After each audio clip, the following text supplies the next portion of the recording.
आयोजना के सिद्धांत, कुछ ऐसे प्रिंसिपल्स जो है वो बताए गए हैं, कुछ ऐसे सिद्धांत बताए गए हैं जिनके ऊपर या जिनको प्रयोग में लेकर के यदि आहार आयोजना हम करते हैं तो कहीं ना कहीं श्रेयस्कर होता है।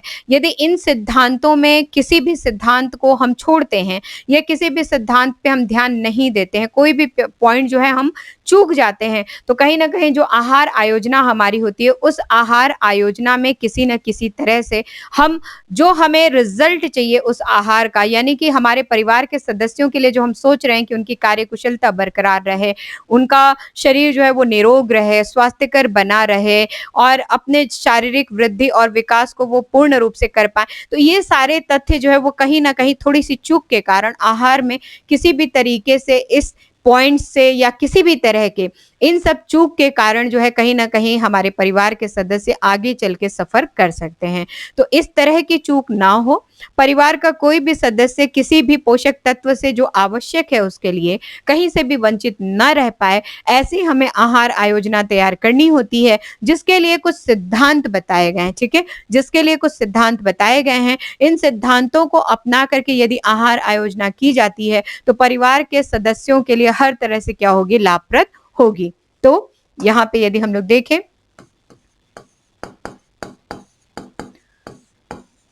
परिवार के सदस्यों की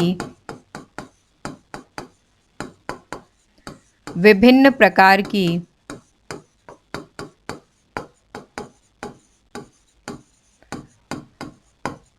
आवश्यकताओं के अनुसार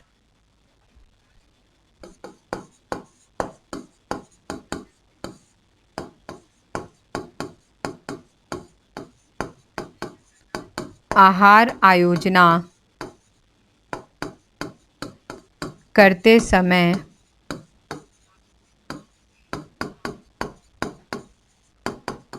कुछ सिद्धांत बनाए गए हैं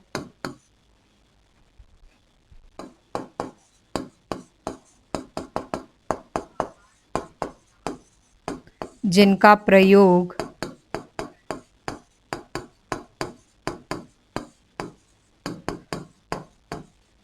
परिवार के सदस्यों के लिए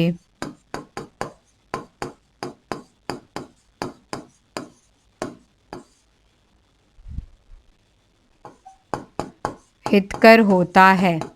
याद रखेंगे, परिवार के सदस्यों की विभिन्न प्रकार की आवश्यकताओं, यहाँ पे ध्यान रखेंगे, आवश्यकताओं की बात की जा रही है तो यहाँ पे आवश्यकताएं जो है वो कौन कौन सी हैं, तो यहाँ पे आवश्यकता शारीरिक भी है, आवश्यकता मानसिक भी है, आवश्यकता मनोवैज्ञानिक भी है। तो इन आवश्यकताओं को जो है ध्यान में रख करके, परिवार के सदस्यों की इन आवश्यकताओं को ध्यान में रख करके आहार आयोजना करते समय कुछ सिद्धांत यानी कि कुछ प्रिंसिपल्स जो है वो बताए गए हैं। यदि इन प्रिंसिपल्स को जो है वो फॉलो करके या प्रयोग करके जब आहार की आयोजना की जाती है तो परिवार के सदस्यों के लिए क्या होता है, हितकर होता है, यानी कि लाभप्रद होता है। क्या होता है, लाभप्रद होता है। परिवार के सदस्य जो है इससे क्या होते हैं, लाभान्वित होते हैं, शारीरिक रूप से, मानसिक रूप से और मनोवैज्ञानिक रूप से। इन तीनों ही तरह से जो है उनका जो विकास का क्रम है वो पूर्ण रूप से पूर्ण होता है, संपूर्ण होता है, किसी भी तरीके की कोई बाधा नहीं आती है, शरीर स्वस्थ रहता है, मन प्रसन्न रहता है। शरीर स्वस्थ है और मन प्रसन्न है तो कहीं ना कहीं उनकी कार्यकुशलता जो है वो क्या होती है, बढ़ती है और वो सभी कार्यों को अच्छे से कर पाते हैं। तो ऐसे कौन से सिद्धांत है, वन बाय वन हम लोग देखते हैं। सबसे पहले सिद्धांत की यदि बात करें तो प्रत्येक सदस्य की दैनिक प्रस्तावित भोज्य तत्वों की आवश्यकता की पूर्ति हो। ठीक है, यदि हम लोग देखें तो जो आरडीए चार्ट बताया गया है, आरडीए चार्ट के अनुसार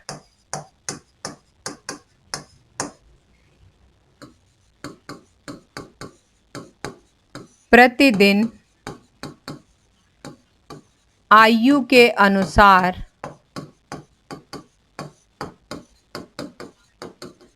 पोषक तत्वों की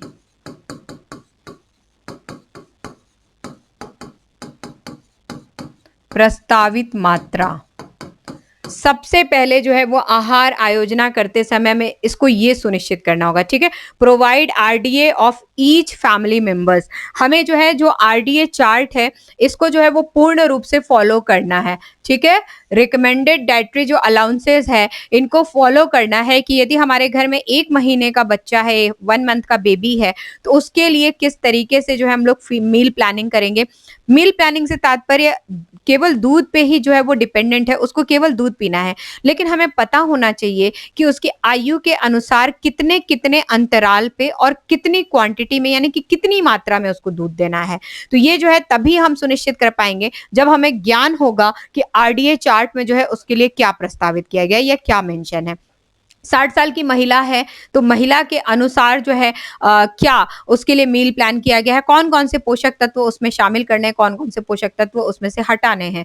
देन कुछ विशिष्ट अवस्थाएँ आती हैं यदि स्त्री जो है वो गर्भवती होती है, तो गर्भावस्था के दौरान कौन-कौन से जो पोषक तत्व हैं उनकी मात्राओं को बढ़ाना है, कौन-कौन से पोषक तत्वों की मात्राओं को घटाना है, देन कितने-कितने अंतराल पे जो है उन पोषक तत्वों को देना है, कितने-कितने अंतराल पे जो है हमें किस तरीके से मेन्यू को डिसाइड करना है, किस तरीके से डिफाइन करना है, ये सारी चीजें जो है इन सब का जो केंद्र बिंदु है याद रखेंगे। हमें ये ध्यान में रखना है कि जो फैमिली मेंबर्स हैं हमारे, इन फैमिली मेंबर्स के लिए जो है वो किस तरीके से जो है वो डायरेक्टरी अलाउंसेस जो है वो प्रस्तावित किया गया है। तो इनके अनुसार इनको ध्यान में रख करके आयु के अनुसार, क्रियाशीलता के अनुसार एंड आवश्यकता के अनुसार, पुनः मैं आपको बोलूंगी, जब भी आप ध्यान रखेंगे जो प्रस्तावित मात्रा है और भोज्य तत्वों की उनकी आवश्यकता को, ये जो आवश्यकता शब्द जहां-जहां भी आता है, ये 3 चीज आप कभी नहीं बोलेंगे। मैं बार-बार आपको बोलती हूँ, आयु के अनुसार, अवस्था के अनुसार और क्रियाशीलता के अनुसार।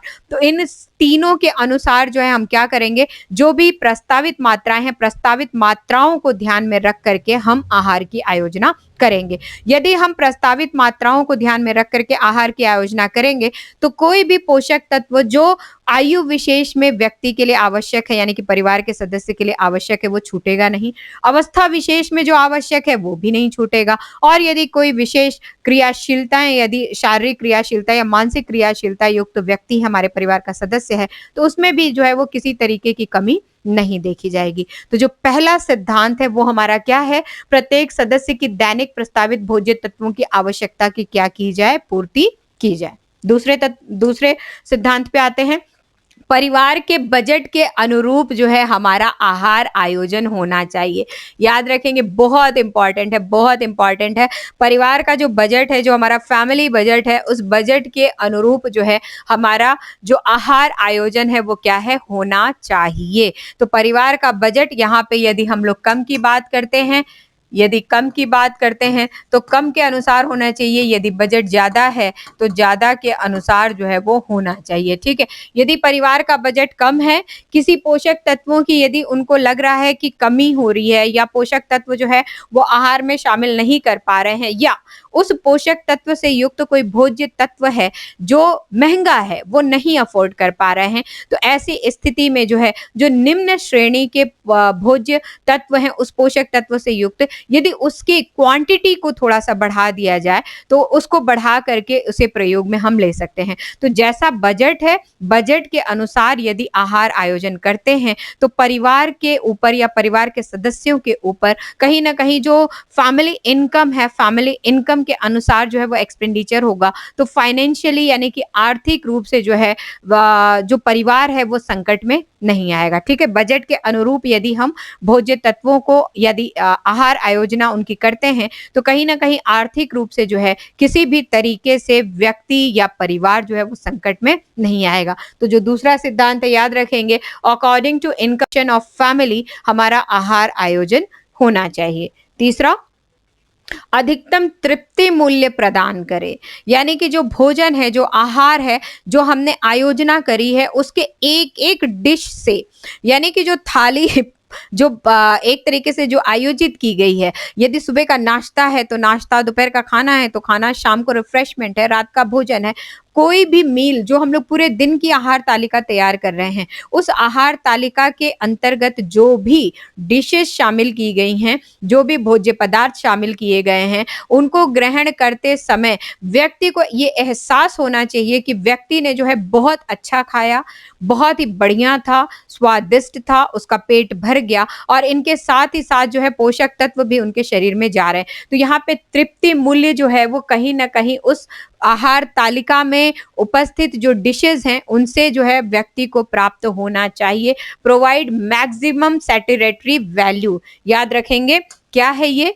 भोज्य पदार्थों की मात्रा ध्यान में रखेंगे। यदि हमें तृप्ति मूल्य चाहिए, तो जो क्वांटिटी है, उस क्वांटिटी में व्यक्ति को भोजन चाहिए होता है। यदि व्यक्ति की भूख जो है 3 रोटी में शांत होती है, तो व्यक्ति को 3 रोटी तो चाहिए ही चाहिए, हम केवल 2 रोटी में उसका पेट भरने के लिए नहीं कह सकते हैं।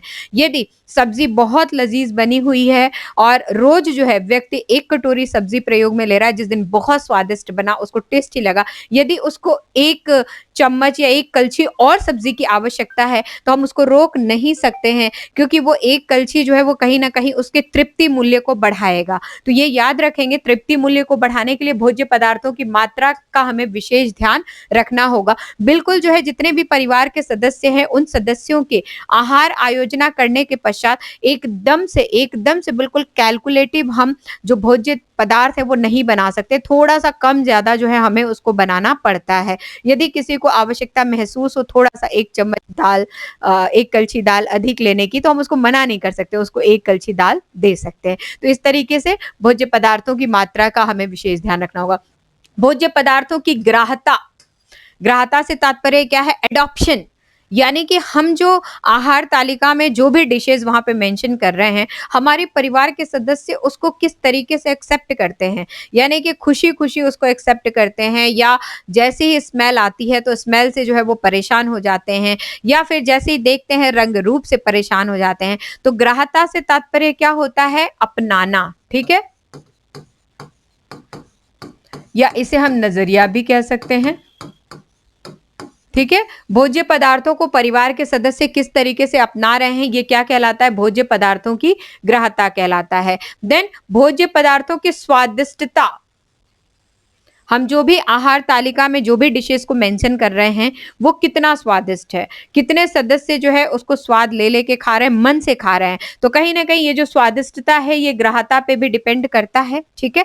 जो ग्रहण करने की क्षमता है व्यक्ति की, उस ग्रहण करने की क्षमता पे भी जो है ये क्या कर रहा है? डिपेंड कर रहा है। रंग, गंध एवं रचना में विविधता, यानी कि जो हमारा डिश है, आज जो है मान लीजिए यदि हम लोग 4-5 दिनों तक, वैसे तो नॉर्मली जो है वो सभी साधारण तरीके से जो है वो रोटी का प्रयोग करते हैं। लेकिन कुछ समय, कुछ अंतराल के पश्चात 10 दिन के बाद, 15 दिन के बाद यदि वार त्योहारों पे यदि पूड़ी बनती है, तो कहीं न कहीं वो खाना स्पेशल हो जाता है हमारे लिए। रोज़ रोटी बन रही है, एक दिन पूड़ी बन गई, तो वो स्पेशल हो गया। ठीक है? रोज़ जो है हमारे यहाँ हरी सब्ज़ी और मतलब हम चाहे सूखी सब्ज़ी बना रहे हैं, चाहे हम रसे की बना रहे हैं, उसमें ग्रीन वेजिटेबल्स डेली प्रयोग में ले रहे हैं, पनीर नहीं बन रहा है किसी दिन। यदि हम 10 दिन के अंतराल पे 1 दिन पनीर बनाते हैं, तो वो भी कहीं न कहीं हमारे उस भोज्य पदार्थ का जो टेक्सचर है उसको थोड़ा परिवर्तित कर देता है, उसके लुक को परिवर्तित कर देता है।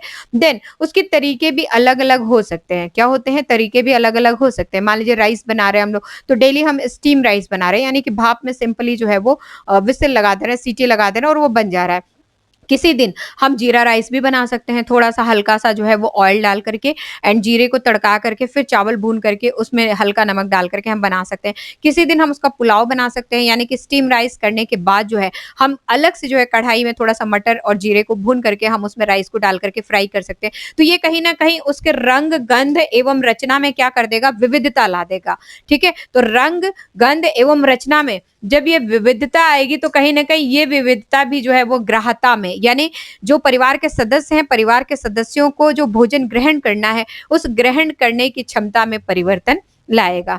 नेक्स्ट, शाकाहारी एवं मांसाहारी भोजन की बात करते हैं, तो परिवार में यदि सदस्य मांसाहारी नहीं है, ऐसा बहुत बार देखा गया है कई परिवारों में क्या होता है, कुछ सदस्य शाकाहारी होते हैं, कुछ सदस्य मांसाहारी भी होते हैं। तो मांसाहारी सदस्यों के लिए यदि किसी भी तरीके का मांसाहारी डिश बनता है, तो जो शाकाहारी व्यक्ति हैं वो थोड़े-से मुँह बनाते हुए नज़र आते हैं, कमरे में पैक हो जाते हैं या जब तक खाना बन रहा है किचन में नहीं घुसते हैं। तो कुछ इस तरह की क्रियाएँ जो है वो देखी जाती हैं। तो हमेशा इस तथ्य का, इस बात का भी ध्यान रखें कि यदि ये बन रहा है और इससे यदि इनको प्रॉब्लम हो रही है किसी भी तरीके से, तो ऐसे अवस्था में, ऐसे समय में, ऐसे जगह पे या इस तरह के से बनाया जाए जिससे इसको किसी तरीके की प्रॉब्लम ना हो। ठीक है? तो इन सब चीज़ों को जो है वो भोजन की आयोजना करते समय हमें ध्यान रखना होगा। कुछ अवधि के लिए कुछ भोज्य पदार्थ ग्रहण ना करना, ये भी कहीं न कहीं हमारे आहार आयोजन को जो है वो प्रभावित करता है। यदि मान लीजिए कोई वार त्योहार, ये जो है भोजन ना ग्रहण करने की बात जो आती है,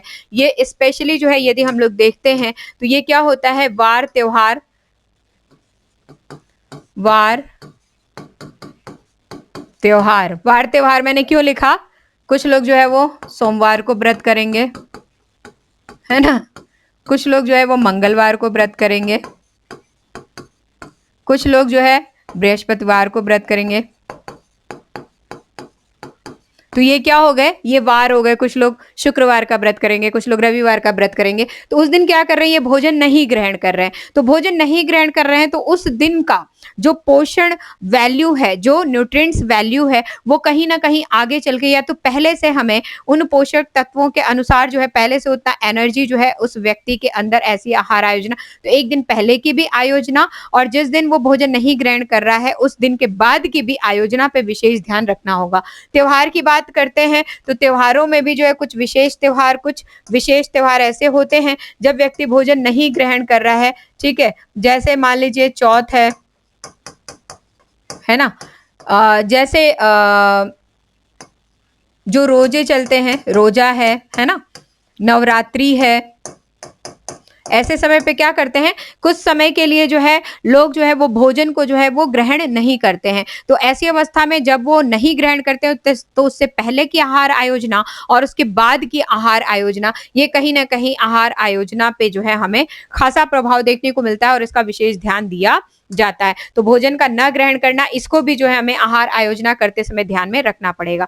पकाने की विधियाँ, जो भोजन हम लोग बना रहे हैं, बनाने की जो विधियों का प्रयोग कर रहे हैं, जो कुकिंग मेथोडोलॉजी है, ये भी कहीं न कहीं आहार आयोजना का ही एक भाग होता है। यदि रोज़-रोज़ हम पूड़ी तल के लोगों को खिलाते रहेंगे, तो घर के सभी सदस्य जो है वो कहीं न कहीं कब्ज़ियत से परेशान हो जाएँगे। यदि रोज़-रोज़ गरम मसाला सब्ज़ी में उसी क्वांटिटी में डालते रहेंगे, तो कहीं न कहीं लोगों की जो ग्राह्यता है, परिवार के सदस्यों की जो भोजन के प्रति ग्राह्यता है, वो ग्राह्यता ही खत्म हो जाएगी क्योंकि एक सार भोजन चलेंगे।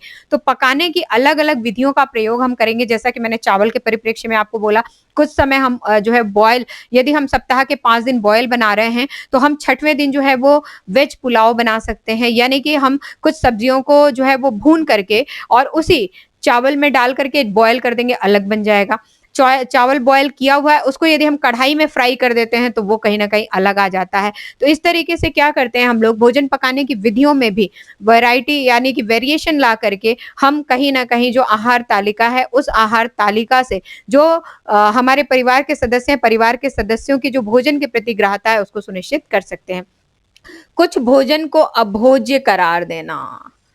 ये जो है वो मान्यता के अनुसार तथ्य होते हैं। कई लोग जो है कुछ हमारे भोजन है, कुछ भोज्य पदार्थ हैं, उसको अभोज्य श्रेणी में रखते हैं। क्या रखते हैं? उसको अभोज्य श्रेणी में रखते हैं, उसको ग्रहण करने की कोशिश वो नहीं करते हैं। जैसे यदि जैन समाज की हम लोग बात करें तो कुछ ऐसी सब्जियाँ हैं, उन सब्जियों का वो प्रयोग नहीं करते हैं। उनका कहना ये है कि ये जो है ज़मीन के अंदर होती हैं या फिर कुछ ऐसे भोज्य पदार्थ हैं जो नॉर्मली जो है एक साधारण विचारधारा के अनुसार जो है लोग ग्रहण नहीं करते, जैसे शाकाहारी हैं। शाकाहारी व्यक्तियों को जो सोयाबीन की बड़ी आती है ना, सोयाबीन की बड़ी, यदि आप उसको पानी में जो है भिगा करके जब वो फूल जाता है, उसके बाद यदि फ्राई करते हैं, तो जैसे आप उसको खाते हैं, तो उसका जो लुक होता है ना, वो जो मांसाहारी लोग हैं जो क्या बोलते हैं, लीवर जो खाते हैं, लीवर जो होता है, लीवर को यदि आप देखेंगे तो वो देखने में बिल्कुल वैसा ही होता है। जब आप फ्राई करेंगे तो कहीं न कहीं सोयाबीन का टेक्सचर देखने में और वो जो है वो एक जैसा ही दिखता है। तो जिसने दोनों को देख लिया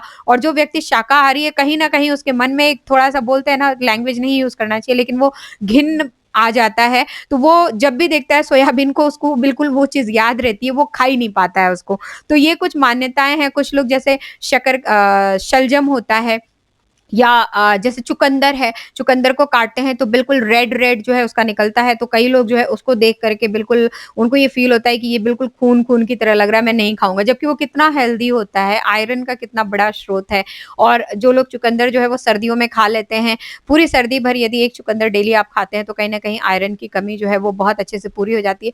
लेकिन ये कुछ मान्यताएँ होती हैं, इनके अनुसार कुछ भोजन को जो है लोग अभोज्य करार देते हैं। इसकी वजह से जो है कहीं न कहीं आहार तालिका पे फ़र्क पड़ता है और हमें यदि कुछ हमारे सदस्य ऐसे अभोज्य करार दे रहे हैं, तो उसकी भरपाई करने के लिए जो भोज्य तत्व हैं, हमें उनको ज़रूर शामिल करना। यदि चुकंदर आवश्यक है उसमें आहार तालिका में और चुकंदर हमारे परिवार के सदस्य नहीं ग्रहण कर सकते हैं, तो उसकी भरपाई करने वाले जो भोज्य पदार्थ हैं, हम उनको जो है वो शामिल करेंगे। ठीक उसी तरीके से जब लोग भोजन नहीं ग्रहण कर रहे हैं, यानी कि जब व्रत है, वार-त्योहार जब भी वो नहीं ग्रहण कर रहे हैं, तो उसके 1 दिन पहले का मेन्यू बाद का मेन्यू ये पूरा का पूरा हमें अच्छी तरीके से आयोजित करना होगा। तो इस तरीके से कुछ पॉइंट्स हैं, कुछ पॉइंट्स हमारे सामने आए हैं, जैसे कि भोज्य पदार्थों की मात्रा को हमें ध्यान रखना है, भोज्य पदार्थों की ग्राह्यता को हमें ध्यान रखना है, भोज्य पदार्थों के स्वादिष्टपन पे हमें ध्यान रखना है, रंग, गंध और रचना में विविधता जो है वो लाने पे हमें ध्यान रखना है, शाकाहारी और मांसाहारी भोजन हमारे परिवार के कौन-कौन से सदस्य किस तरह से ग्रहण करते हैं, हमें इसका भी ध्यान रखना है। कुछ अवधि के लिए जो भोज्य पदार्थ नहीं ग्रहण कर रहे हैं, उनके लिए आहार आयोजना कैसी हो इसका भी ध्यान रखना है और भोजन को यदि अभोज्य करार किया है परिवार के सदस्य ने, किसी भी सदस्य ने या सदस्यों ने, तो उनकी जगह कौन-सा हम भोजन जो है वो भोज्य पदार्थ उस भोजन में शामिल करें, हमें इसका भी खासा ध्यान रखना पड़ेगा और इन सब के लिए भोजन का जो है वो अधिकतम जो तृप्ति मूल्य है, इनसे जो है हम तृप्ति मूल्य को क्या कर सकते हैं, प्राप्त कर सकते हैं। तो ये जो है वो तीसरा सिद्धांत था। चौथे सिद्धांत पे आते हैं, देखें चौथा सिद्धांत है समय, शक्ति एवं ईंधन की बचत हो। ऐसे आहार की आयोजना करें हम कि जब भी हम कुकिंग करें, जब भी आहार को हम प्रिपेयर करें, जब भी आहार को हम बनाएं, तो ऐसे समय में जो है हमारे टाइम की सेविंग हो, हमारे एनर्जी की सेविंग हो और हमारे मनी की भी सेविंग होनी चाहिए। जबरदस्ती के जो है हम ऐसे भोज्य पदार्थों को ना बनाएं कि हमारे पास समय ही नहीं है और हम बनाए जा रहे हैं, हमारा समय जो है पूरा एक डिश बनाने में जो है वो लग गया, जबकि हमारे पास समय ही नहीं था, उस समय को हमें किसी और आवश्यक कार्य में खर्च करना था। तो समय का खासा ध्यान रखें। शक्ति का भी जो है वो ध्यान रखें। आपने आहार तालिका ऐसी बना ली कि आपने सारे के सारे बहुत सारे डिशेज़ उसमें शामिल कर लिए और आपकी एनर्जी ही नहीं है उतना बनाने की, तो आप कहीं न कहीं शक्ति को जो है वो एक्स्ट्रा जो है जितने आपके अंदर एनर्जी है, अपनी एनर्जी से कहीं ज़्यादा आप आहार तालिका चूँकि आपने बना लिया है, तो अब उसको बनाए हुए को पूरी तरीके से जो है आप लोगों के सामने रखना चाहते हैं और वैसा ही खाना देना चाहते हैं, तो 1 दिन आप ज़बरदस्ती बना सकते हैं, 2 दिन आप ज़बरदस्ती बना सकते हैं, लेकिन यदि उतनी एनर्जी आपके अंदर नहीं है, आप उतना शारीरिक श्रम नहीं कर पा रहे हैं, तो कहीं न कहीं ये आगे चल के आपके लिए प्रॉब्लम हो सकती है। आप दूसरे के लिए आहार तालिका बना रहे हैं और उसके अनुसार भोजन परोसने वाले हैं, लेकिन आप खुद जो है वो कहीं न कहीं प्रॉब्लम में आ जाएँगे। तो ध्यान रखेंगे शक्ति, समय एवं ईंधन की बचत हो, ऐसे आहार तालिका में हमें भोज्य पदार्थों को शामिल करना होगा। नेक्स्ट 5वां पॉइंट, भोजन के मनोवैज्ञानिक पहलुओं का ध्यान रखना है। भई याद रखेंगे जो साइकोलॉजिकल एस्पेक्ट है ना, उनका भी जो है हमें खासा ध्यान रखना पड़ेगा। जैसे साइकोलॉजिकल एस्पेक्ट की क्या बात करते हैं, छोटे बच्चे हैं, तो छोटे बच्चों को जो है यदि आप रोज़ आप तुरई की सब्ज़ी दे दीजिए, लौकी की सब्ज़ी दे दीजिए, करेला तो दूर-दूर तक वो पसंद ही नहीं करते हैं। तो उनका जो है आपने आज के मेन्यू में लौकी रखा, कल के मेन्यू में आप तोरई रख रहे हैं, परसों के मेन्यू में आप बैंगन रख दीजिए। लेकिन चौथे दिन जैसे ही आप मेन्यू में भिंडी रखते हैं, तो भिंडी देखते ही जो बच्चों का जो एक साइकोलॉजिकल एस्पेक्ट है, वो बिल्कुल डिफरेंट हो जाता है। वो क्या होता है, बिल्कुल डिफरेंट हो जाता है। तो हमें ऐसे मनोवैज्ञानिक दृष्टिकोणों को भी अपनाना होगा। ये तो मैंने बच्चों की बात की, लेकिन बड़ों की भी यदि हम लोग बात करें, तो बड़ों के भी कुछ ऐसे साइकोलॉजिकल एस्पेक्ट्स भोजन को लेकर के होते हैं। तो हमें इन सब चीज़ों का खासा ध्यान रखना होगा, ठीक है? साइकोलॉजिकल एस्पेक्ट्स को जो है वो पूरी तरीके से जो है वो ध्यान में रखना होगा। बच्चों के संदर्भ में एक चीज़ और हम लोग देख सकते हैं, रोज़-रोज़ हम लोग जो है यदि ब्रेकफ़ास्ट में कभी आलू का पराठा बना रहे हैं, कभी पाव भाजी बना रहे हैं, कभी पोहा बना रहे हैं, तो कई बार बच्चे आनाकानी करते हैं। लेकिन जिस दिन आप मैगी बना देंगे घर में, जिस दिन मैगी बना देंगे, उस दिन 1 कटोरी भी जो है वो क्या हो जाती है, कम पड़ जाती है, ठीक है? ऐसे नॉर्मली तो 1 रोटी भी नहीं खाया जाता बच्चों से और मैगी आपने बना दिया, तो 1 कटोरी से कहीं ज़्यादा मैगी उनको चाहिए, खाना और है और है और है। सेम वही सिचुएशन आप देख लीजिए, बिल्कुल बिना मिर्ची के खाना पसंद करते हैं। सब्जी में ज़रा-सी मिर्ची यदि पड़ गई तो बिल्कुल तूफ़ान मचा देंगे, नहीं खाना, नहीं खाना, नहीं खाना। लेकिन मैगी मसाला डाल कर के जो आप मैगी बनाओगे, बच्चा सी-सी करता रहेगा, उसके नाक से पानी आएगा, उसकी आँख से पानी आएगा, पानी पीता जाएगा, लेकिन फिर भी मैगी आपने जितना परोसा है वो बिल्कुल उसको पूरा फिनिश करता है। तो ये जो है कहीं न कहीं ये जो भोजन का मनोवैज्ञानिक पहलू है, जो साइकोलॉजिकल एस्पेक्ट है, ये हमें इसको दर्शाता है। तो इस पहलू को जो है वो कभी भी हमें नहीं भूलना है। जब भी आहार की आयोजना करें तो भोजन के साइकोलॉजिकल पहलुओं को भी जो है हमें शामिल करना अत्यंत आवश्यक है। तो ये 5वां जो है सिद्धांत था। 6वें सिद्धांत पे आते हैं, आहार नियोजन क्या होना चाहिए? लचीला होना चाहिए। ठीक है? जो भी हम लोग मील प्लानिंग कर रहे हैं वो क्या होना चाहिए? फ्लेक्सिबल होना चाहिए। फ्लेक्सिबिलिटी से तात्पर्य फ्लेक्सिबल क्यों होना चाहिए? जैसा मैंने आपको बोला था, समय के अनुसार, शक्ति के अनुसार आपने प्लान तो कर लिया, लेकिन प्लान करते-करते आपको रियलाइज़ हुआ कि मैंने जो है वो 4 सब्ज़ी अब अलग-अलग तरह से जो है वो अपने आहार आयोजना में जो है वो डाल रखा था। लेकिन 3 सब्ज़ी बनाते-बनाते आपका बिल्कुल दोपहर के लंच का टाइम हो गया, लोग बैठ गए हैं कि अब खाना चाहिए और चौथा आप नहीं बना पाए। तो चौथी सब्ज़ी यदि आप नहीं बना पाते हैं, तो ऐसी सिचुएशन में क्या ऑप्शन है? तो ये फ्लेक्सिबिलिटी यदि आपके पास है तभी जो है आप उस ऑप्शन पे स्विच कर पाएँगे। सेम शक्ति के कंसर्न में भी देखते हैं, यदि बनाते-बनाते ऊर्जा कहीं न कहीं आपकी ज़्यादा लॉस हो गई है, आप उसको नहीं बना पा रहे हैं, तो उसकी जगह ऐसा क्या प्रयोग कर सकते हैं? मान लीजिए ऊर्जा के संदर्भ में हम यही 4 सब्ज़ी की बात कर रहे हैं, हम एक ही सब्ज़ी बनाएँ, एक ही सब्ज़ी बनाते ही बिल्कुल हम थक गए, काटने-पीटने, छौंकने करने में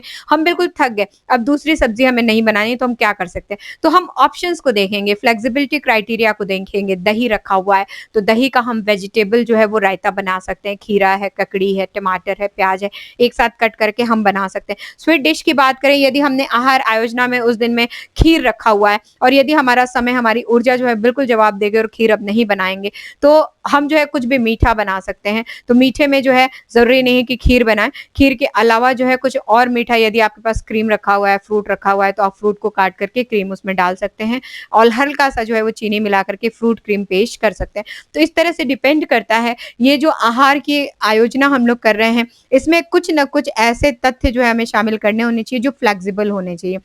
फ्लेक्सिबिलिटी होगी तो ही हम कुछ चीज़ों को हटा सकते हैं अपनी आवश्यकता के अनुसार और कुछ चीज़ें जो आवश्यक हैं उनको शामिल कर सकते हैं। तो याद रखेंगे 6वां सिद्धांत।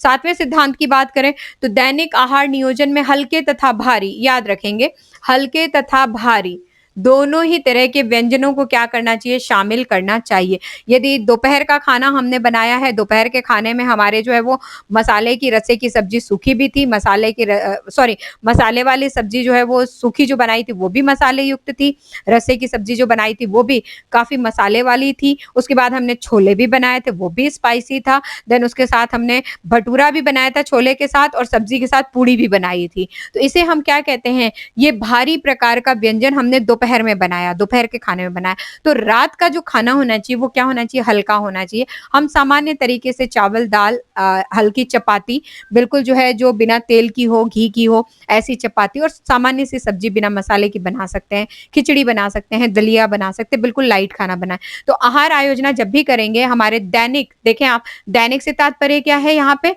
ये हम 24 आवर्स की आहार आयोजना की बात कर रहे हैं, ठीक है? 24 आवर्स में जो आहार आयोजना होता है, उनके आहार नियोजन में हल्के और भारी की बात। यदि दोपहर में हमने भारी यूज़ किया तो रात वाले खाने में हम थोड़ा हल्का यूज़ करेंगे। यदि सुबह का नाश्ता हमने हैवी जो है वो नियोजित कर लिया था, तो शाम का नाश्ता थोड़ा-सा जो है वो लाइट, यदि सुबह का लाइट किया था तो शाम का थोड़ा हैवी कर सकते हैं। तो इस तरीके से जो है वो व्यंजनों को शामिल करना चाहिए। और 8वें नंबर पे आते हैं हम लोग, तो 8वां सिद्धांत जो है आहार आयोजन का ये कहता है कि जो मौसमी फल होते हैं, मौसम के अनुसार जो फ्रूट्स होते हैं उनको और जो मौसम के अनुसार सब्जियां होती हैं उनको क्या करना चाहिए? शामिल करना चाहिए, ठीक है? मौसमी फल और सब्जियों को जो है हमें शामिल करना चाहिए हमारे आहार में। जो सीज़नल वेजिटेबल्स हैं, मान लीजिए यदि गर्मी की बात करें तो गर्मी में जो है वो लौकी,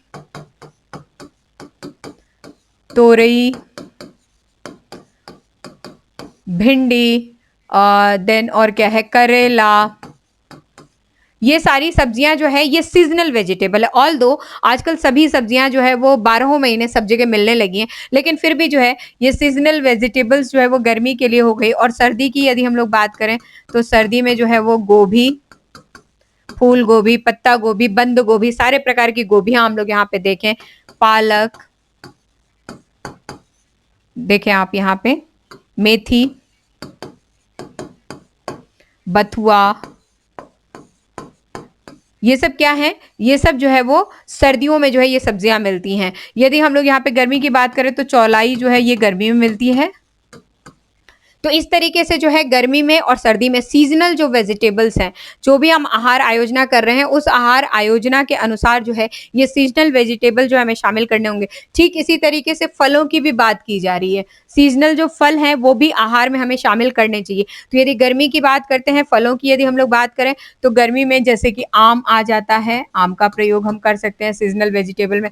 सेव पूरे टाइम मिलता है, सेव को हम लोग प्रयोग में ले सकते हैं। तरबूज है, खरबूज है, ये सब जो है हम लोग क्या कर सकते हैं, गर्मियों में शामिल कर सकते हैं। जबकि सर्दियों की बात करें तो संतरा, मौसमी, हालांकि ये जो है वो पूरे टाइम आजकल तो 12 महीने वाले हो गए हैं, लेकिन जिस समय इनका सीजन होता है यदि उस समय हम लोग इसको प्रयोग में ले, जैसे जामुन भी है गर्मी में, लीची है, तो ये सब खूब प्रयोग में हम लोग ले सकते हैं। तो जो आहार आयोजना करें, आहार आयोजना को बनाते समय या उसकी प्लानिंग करते समय हमें ध्यान रखना होगा कि जो मौसमी फल और सब्जियां हैं हम उनको भी जो है उनमें क्या करें, शामिल करें। तो इस तरीके से हम लोग अभी आहार आयोजना के सिद्धांत पे चर्चा कर रहे थे, आहार आयोजना के सिद्धांत पे चर्चा कर रहे थे। क्विकली जो है हम लोग इसको रिविजन कर लेते हैं। पहला सिद्धांत क्या है, प्रत्येक सदस्य की दैनिक जो प्रस्तावित भोज्य पदार्थों की मात्रा है, पोषक तत्वों की मात्रा है, उसको ध्यान में रख करके आहार की आयोजना करना। दूसरा, परिवार का जो बजट है, जो फैमिली बजट है, फैमिली बजट के अनुसार आहार की आयोजना करनी चाहिए। तीसरा, अधिकतम तृप्ति मूल्य परिवार के सदस्यों के द्वारा जो है प्राप्त होने वाला हमारा आहार आयोजन होना चाहिए। चौथा, समय, शक्ति एवं ईंधन की बचत करने वाला मील प्लानिंग यदि हम लोग करते हैं तो कहीं ना कहीं श्रेयस्कर होगा हमारे लिए। पांचवां, भोजन के मनोवैज्ञानिक पहलुओं को जो है हमें हमेशा ध्यान में रखना होगा। जो साइकोलॉजिकल एस्पेक्ट्स हैं इनको ध्यान में रख करके यदि हम लोग मील प्लानिंग करते हैं तो परिवार के सदस्यों द्वारा जो एक्सेप्टेंस है भोजन को लेकर के वो कहीं ना कहीं बढ़ती है। छठवां, आहार नियोजन का लचीला होना, फ्लेक्सिबल होना, जिससे यदि कोई भी तत्व, कोई भी डिश या कोई भी भोज्य पदार्थ हम एक्स्ट्रा शामिल करना चाहें तो उसको इजीली शामिल कर सकें। यदि हमें उसको हटाना है तो कहीं ना कहीं उसको इजीली हटाया भी जा सके, उससे कोई प्लानिंग यानी परिवार के सदस्यों के पोषक तत्वों की आवश्यकता के ऊपर बहुत ज्यादा प्रभाव ना पड़े। सातवां, दैनिक आहार नियोजन में हल्के और भारी दोनों तरह के जो है वो व्यंजनों को शामिल करना चाहिए, जिससे जो हमारा स्वाद है वो बरकरार रहे, भोजन के प्रति जो ग्राह्यता है वो भी बरकरार रहे और कम से शरीर जो है वो भोजन को अच्छे तरीके से ग्रहण कर सके, पचा सके, अवशोषित कर सके और उत्सर्जन भी प्रॉपर हो सके, कब्ज वगैरह की प्रॉब्लम ना हो। और आठवां जो सिद्धांत है वो सिद्धांत है मौसमी जो फल और सब्जियां हैं इनको आहार तालिका के अंदर जरूर शामिल करना चाहिए, जिससे अधिक से अधिक, क्योंकि मौसमी फल और सब्जियों में विटामिन बहुत अच्छा प्राप्त होता है, ठीक है। तो यदि हम लोग विटामिन के कंसर्न में देखें तो यदि हम पूरे डाइट प्लान के अंतर्गत इस तरह से जो है मौसमी फल और सब्जियों को शामिल करते हैं तो विटामिन की मात्रा सभी परिवार के सदस्यों में अच्छी तरीके से जाएगी। तो इस तरीके से आहार आयोजना क्या होती है, संतुलित आहार से इसका क्या जुड़ाव है या किस तरीके से जो है संतुलित आहार में इसको शामिल करते हैं, प्लस जब भी हम आहार आयोजना करते हैं तो उसके कुछ सिद्धांत निर्धारित किए गए, कौन से प्रिंसिपल्स को आधार बनाते हुए या उनको अपनाते हुए हम आहार की आयोजना करें, जिससे परिवार का हर सदस्य अपने शारीरिक आवश्यकताओं की पूर्ण रूप से पूर्ति कर सके और आवश्यकता के अनुरूप जो भी पोषक तत्व उसके लिए रिक्वायर्ड हैं वो सभी पोषक तत्व उसको प्राप्त हो सके। ये पूर्ण रूप से हमने समझने का प्रयास किया। आगे के टॉपिक्स को हम अगले क्लास में डिस्कस करेंगे। यदि कोई प्रॉब्लम आती है तो आप लोग मुझसे बात कर सकते हैं। Thank you so much.